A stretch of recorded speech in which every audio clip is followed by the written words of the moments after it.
Hello and welcome to Easel Talk. This is a community for artists, designers, and students. My name is Corey Peters, and today in this video I'm going to talk about palette management and the colors that I use. So let's get started.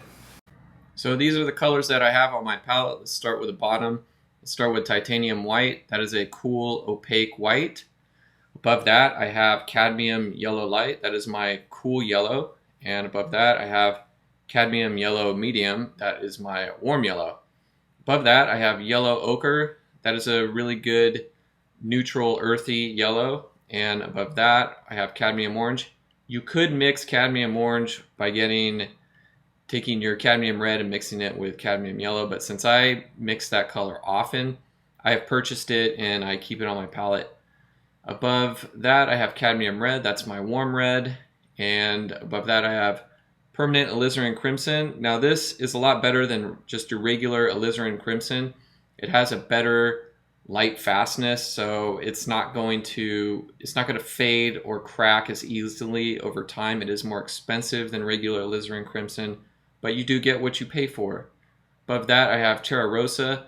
That is a very saturated warm brown. And next to that I have transparent oxide red. That is a darker warm brown. It's not as saturated as Terra Rosa. I have ultramarine blue next to transparent oxide red, and ultramarine blue is a warm blue. I don't use it as often as I used to. It's kind of getting replaced by cobalt blue next to it, but I still use ultramarine blue if I'm mixing a variety of black colors, but I may remove it from my palette soon. Cobalt blue, that's also a warm blue. It does have red in it. It is a fantastic blue. I highly recommend it. It is very expensive, but get that color, play with it, use it. It's great. And especially mixing it with cadmium orange, you get these just incredible complementary neutral colors. Cobalt blue next to that. I'm sorry, cobalt purple next to that. And cobalt purple is another one of my favorite colors, also expensive. But purple is it's a wonderful color to have on your palette. It's great for desaturating your yellows and getting complementary neutrals that way. And then purple is just a necessary color to have in your paintings, especially your landscapes. As long as you're not abusing purple, okay? Purple is a privilege. It's not a right. Don't get crazy with it. Next to that, I have Viridian Green, and Viridian Green is my warm green. And Phthalo Green is the last color on the palette, and that is a super intense, cool green. Little bit goes a long way. Be careful with it.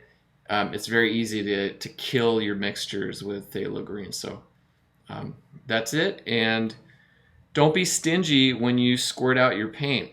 Okay, paint's for using, it's not for saving. If you just squirt out little tiny amounts, you're going to spend all your time mixing because you're going to run out of your paint mixtures so fast. And you're going to also spend a lot of time having to squirt out more and more paint. It's a waste of time, and I see it happening often. The other thing is, put your colors on the edge or the perimeter of your palette. Do not squirt your colors in the mixing area, which is in the middle. A lot of people do this, and I'm like, well, why are you going to do that? That's where your mixtures are going to go. It's just, it's lack of experience. They're just not thinking. So put them on the outside edge, period. Leave some space in between your piles of paint if you can. Just helps to keep things more orderly and preventing messes. The thumb hole you can see right there, that's where your thumb goes. That's where I hold my palette. And then to the right of that, I use that area to clip my my palette cup on if I'm using medium to dilute the paint or to do some glazing, and that's a good place for that. And then I also use RGH oil paint, which is great paint. You can order it directly from the company in New York. We'll provide a link for that, and the quality is excellent, and for the price I just don't think you can beat it. So I highly recommend their paint. You can buy their paint in large quantities. They come in containers, and you can save a lot of money by doing this if you want to buy empty tubes and tube your own paint. Just the drawback to this is it takes a lot of time to tube your paint, but you do save money. But you also got to value your time. So that's something to consider. And you can also purchase lead white paint from this company. And I will talk about lead white in another video. It's a fantastic white to use. It is a warm white. It has a lot of different properties than titanium white. So we will discuss that in the future. So that's my palette, and that's my arrangement. The other thing is, get used to putting your arrangement of colors in the same way each time. Okay, get some consistency. You can see mine are ranging from starting from titanium white. I've arranged my colors so that we have warm transitioning into cool, and relatively speaking, light to dark. There's lots of ways to arrange your palette. This is currently how I arrange mine.